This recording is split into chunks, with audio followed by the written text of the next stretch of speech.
Well, I am very excited. As a librarian, you get very excited about the opportunity to interact with authors. And aside from the fact that our guest today is a fantastic author, I have a personally vested interest because she's also my cousin. And I have been so impressed and love her three books. And so we've shared them at the library, we carry them in the library, and we hope to have her do a real life author visit in the future. But our guest today is Angela Henderson-Smith. Angela Henderson on her books, and it's great to have you. Thank you, Brian. I am excited to be here, and hello to your awesome students. And I cannot wait to meet you guys one day. So, Angela, you have three different books that you've written. We have Isaac's Ice Cream Tree, which was the beginning. And then we have Isaac and Izzy's Treehouse. And we have Isaac and Izzy's Magical Maples. Three fantastic children's books. There's a lot going on in these books, a lot to talk about. But I think the first thing that would make sense to ask about is kind of where did the inspiration come for the series? And then kind of going into the sequels, like how did you continue to find new inspiration going into the sequels? Well, great question, Brian.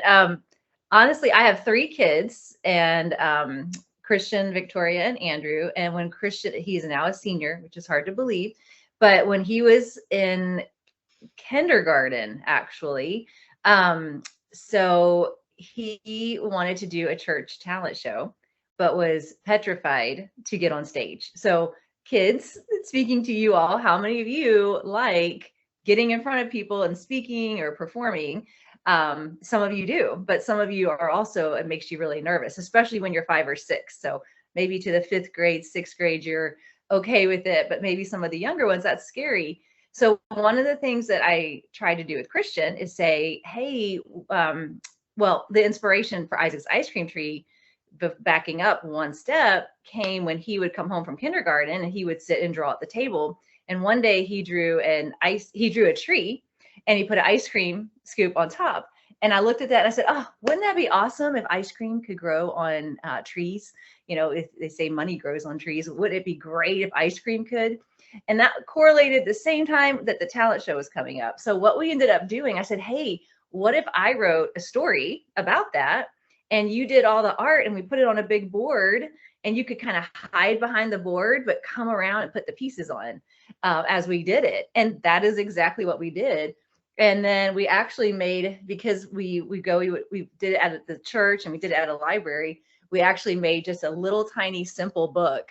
If you can see it here, just on like Shutterfly. So this was like the original idea. This is like the process.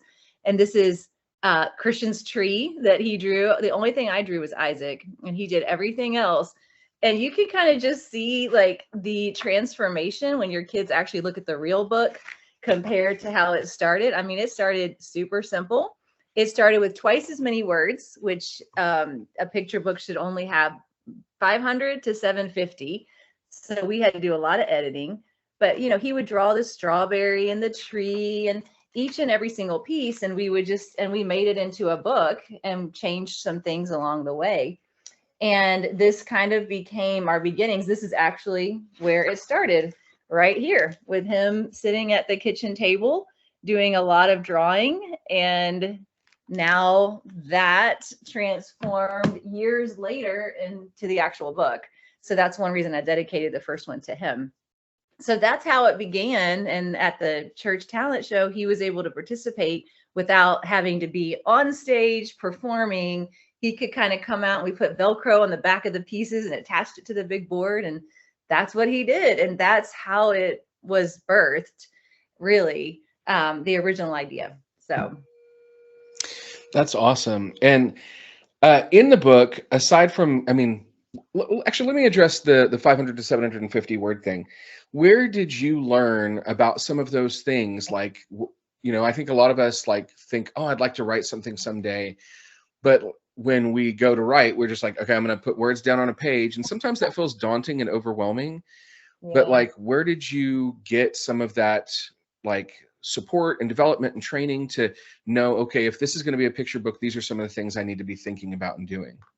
Yeah, well, I'm still learning. I mean, still learning. So I'm part of an organization called SCBWI, Society of Children's Books Writers and Illustrators.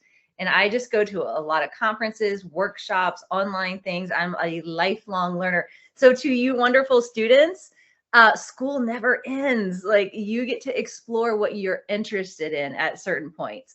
So stick with the hard stuff, because even now I have to do a lot of stuff I don't want to do the stuff I really want to do. It doesn't go away, whether you're in first grade or sixth grade or you're an adult. And I know Brian can completely agree with that. There's parts of the jobs you just don't love. So for me, learning is what I'm doing. Like, even yesterday or 2 days ago, I joined another group called 12 by 12, where we're trying to write 12 picture manuscripts. 12, they're not books, they're papers. The manuscript is basically a book on paper that's not been published. So we are trying to write one a month, which is really hard. And I just got my first critique back on a book that I just finished, a manuscript called Possibilities. I can't get away from trees. Not part of the series, but just a different one. And the critique was really good, but it took me back to some of the, like, hey, for this picture book, one of the comments was the language that you're using, like the dialogue it sounds like an older kid. So like, I need to keep it in a picture book that the language should be from a child that's no older than 8 or 9. So just little tweaks like that. So I'm just constantly learning, Brian, like through classes, webinars, groups, critiques. Critique just means somebody looks at your work and they edit it, just like your teachers do in English class when you turn in a paper and you come back with comments. I am paying to get that done. I'm asking someone, hey, please give me lots of feedback and give me corrections to get better. So I'm learning all of that in class. So just like the students are learning in class, I'm picking classes to learn. And and it's just funny because this book originally was 1,600 words, if that gives you any concept of how much I had to learn. So, I mean, we cut the book into half. Even more.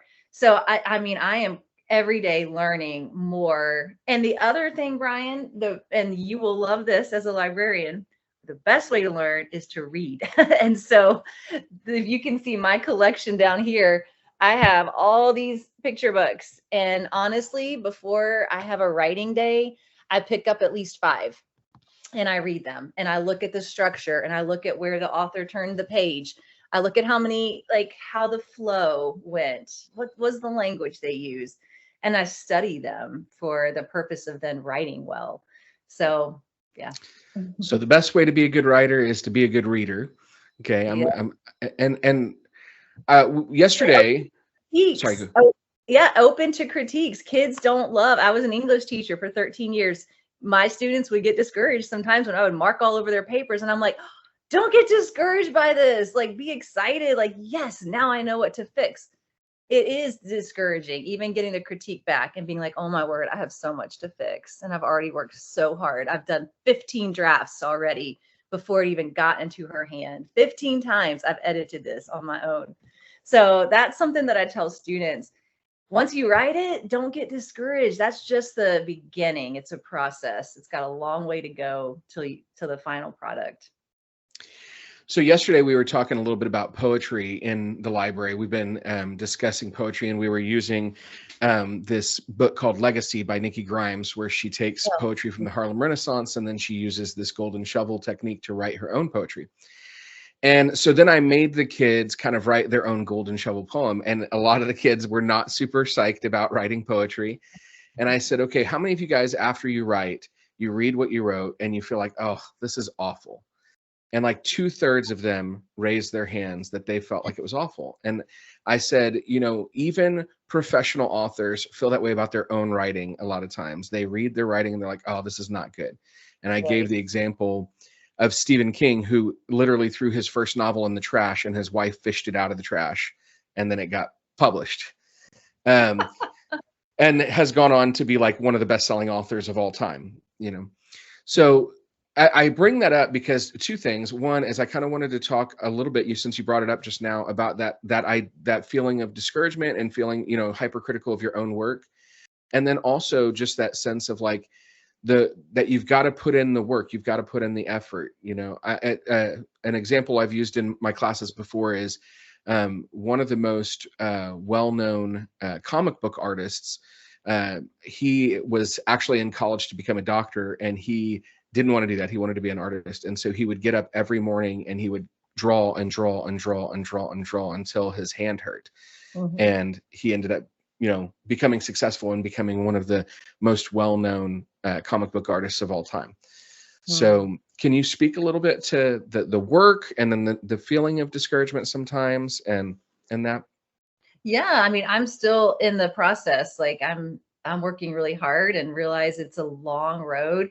I think since I'm talking to children, this is what I would say to kids and to adults for sure. But just maybe to be more relatable, because not every child wants to publish a book, but every child, every single one of you have a goal. Like, and you may not even realize that you're in a process. You're learning how to read. You're learning how to write. You're learning how to play basketball. You're learning how to play an instrument. Just think about something that you are learning. And what I love to show kids is what I call the visual process. And I show it through rocks, and how when you have an idea, this is how it is. Like, speaking of writing, when I get an idea, this is what it is. It's rough. It's unformed. It's just an idea.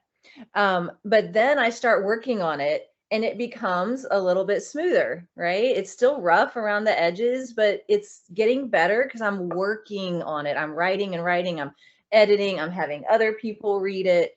And then I keep going and it gets a little bit better. And now you can kind of see it's forming a heart. And then this artist kept smoothing it down. And so you can kind of see it gets smoother and smoother, and polishes it up, and then does the really fun part, the really, really fun part. And that is he paints it and he writes a word on it. And this one's inspire. But so many of us want this the first time.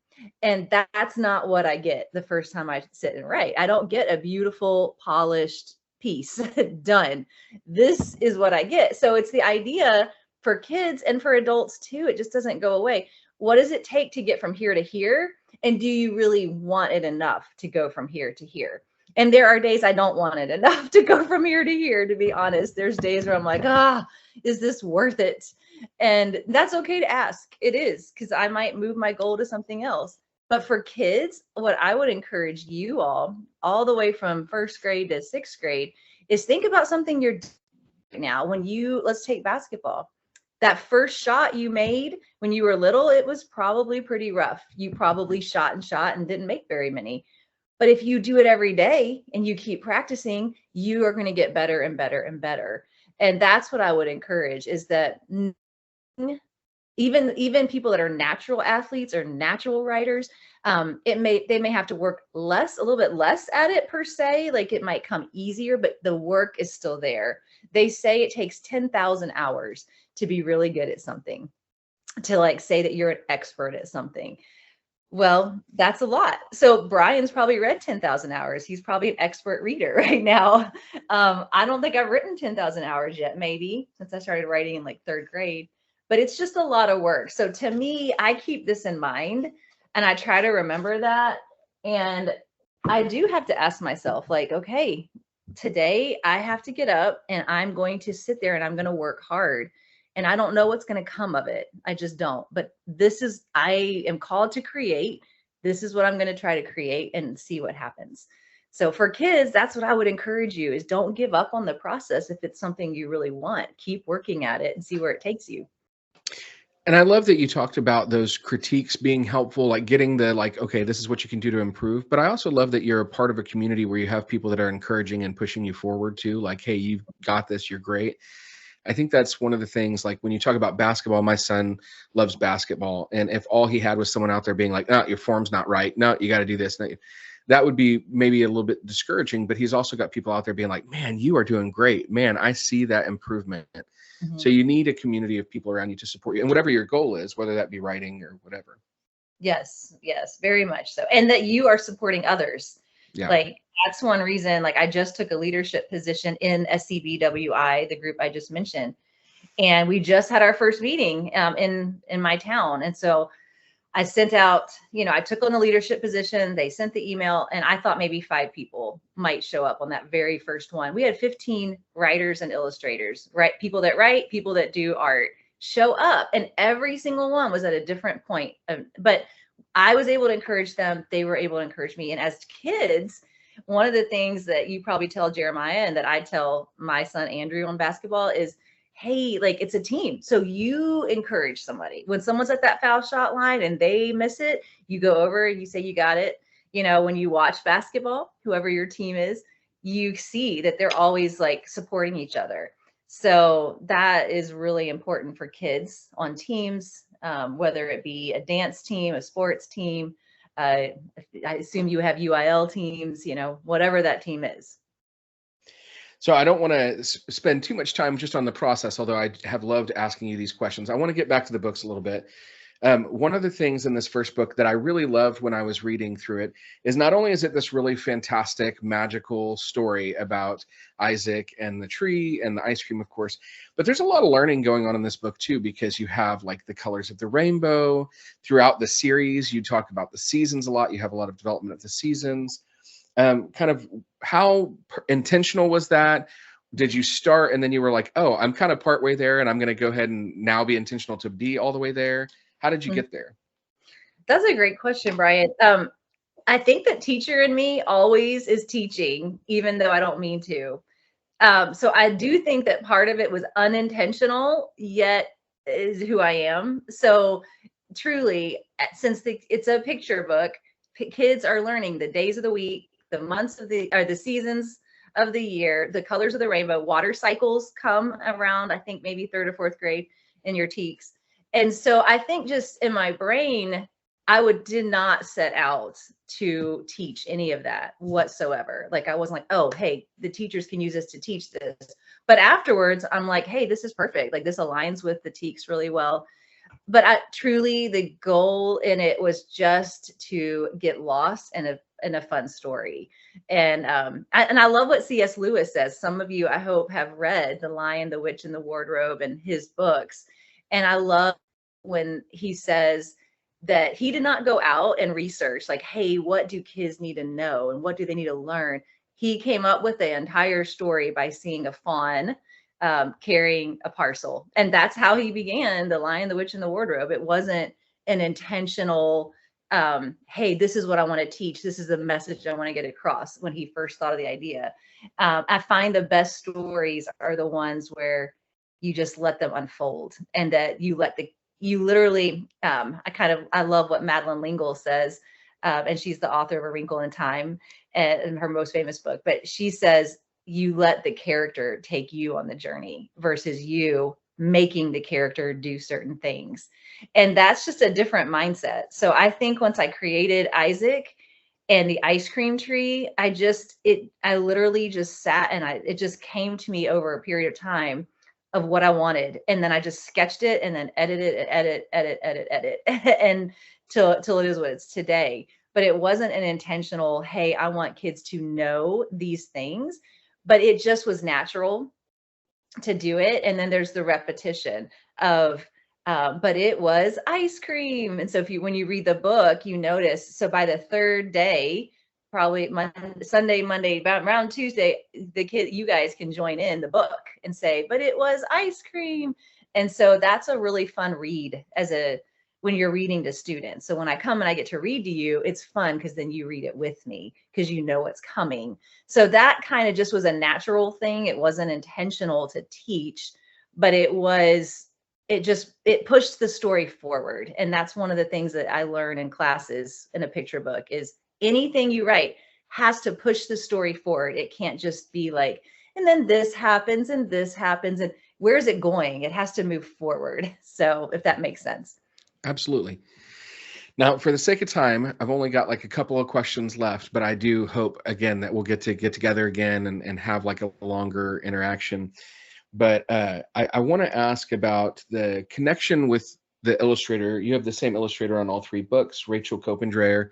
Is it Dreyer or Dreyer? Copendreyer, yep. Yeah, perfect. Okay, Copendreyer. And I think that the art's fantastic. But Yeah. my understanding is that for picture books, a lot of times the author kind of turns in the writing and then the illustrator kind of does the illustrations. And there's not a lot of interaction typically between the author and the illustrator. Sometimes you can kind of give a suggestion like this one thing's really important. It needs to be like this. I Mhm. don't think that's kind of what your interaction was in the books. Is that correct? Can you talk a little bit about that?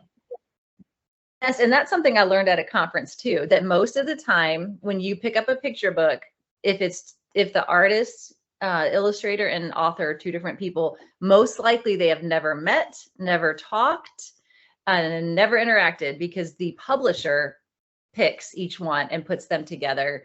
And the writer does the writing, the illustrator gets to do it however they want, which is why, as a writer, I'm visualizing certain things, but I cannot get too attached to it because I don't know what they're going to do with the story itself. They may make it very different visually than I pictured.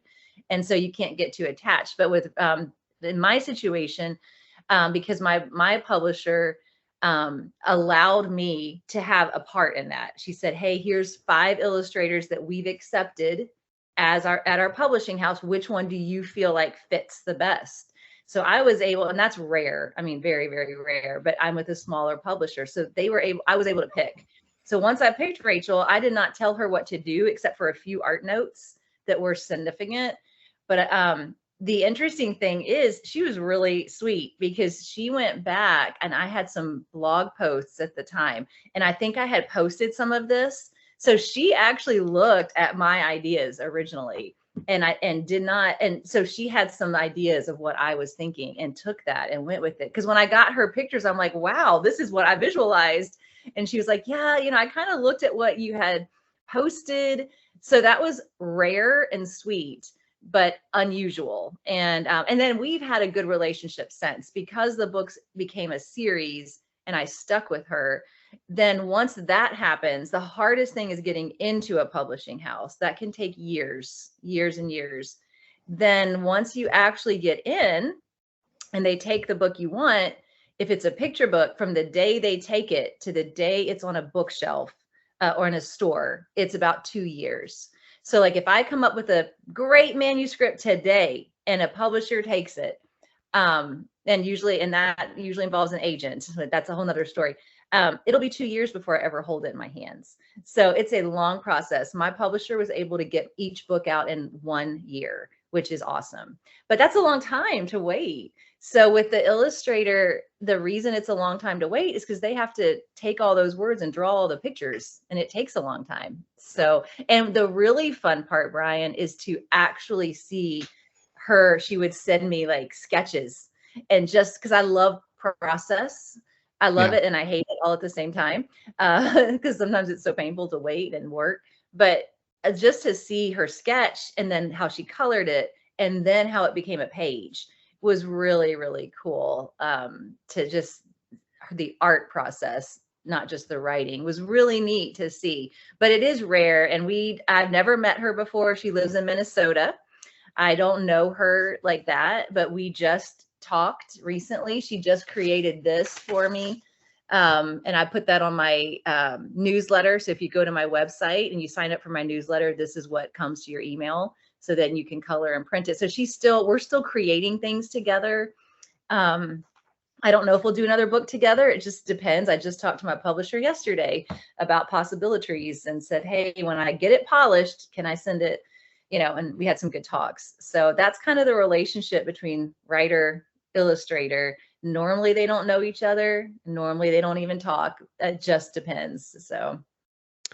Well, I'm glad that you talked about your newsletter, and I think that's probably the final question that I'll ask you today is on your website, you have a lot of like resources and a lot of fun things that kids and families can participate in that are related to sort of Isaac and Izzy's world.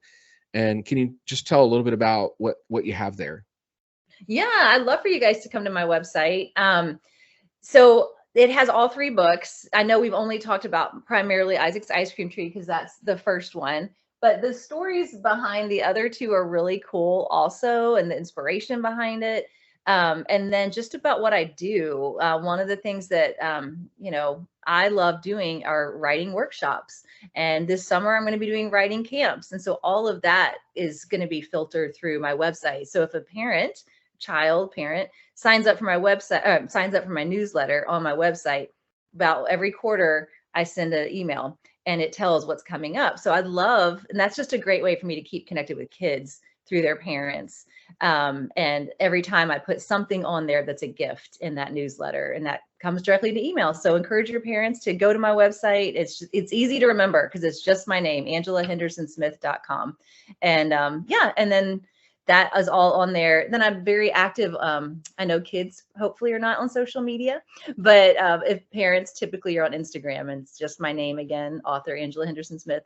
And then I have a lot there that I post each day, just something that's going on. So it just keeps me connected. But I do try to give kids something that they can instantly print, color, and kind of be a part of the stories. So yeah. And I'll say, like, we were lucky enough to get to attend your book launch for a lot of these books. I mean, some of it was tricky because it was COVID times, but during those book launches, it was so much fun, and there was like balloons and activities to do together and coloring pages, and of course, you're a fantastic reader, so you read your book well, and it was fun to listen to. So I really encourage people to kind of check out those things. I am so glad that we got to have a little bit of time together. There's never enough time to hang out. I mean, obviously we're family, so there's never enough time to hang out in that sense, but also just, I love hearing about the process and all that kind of stuff. And I look forward to doing this again in the future. And then our first graders are going to get a little interaction later this week. So that'll be fun. So I'm excited about World Read Aloud Day. And then to all of the students, thanks for listening. You guys are creative kids, and always stay creative. Whether creativity is not just in writing and in drawing, it's in every area you do. It's in your math and your science and everything. So always remember, you are a creative person. If you are breathing and you are there, you are a creative person. And don't let anybody tell you otherwise. And just look to create and keep on in the process. Thank you so much, and we'll see you again soon. Okay, bye.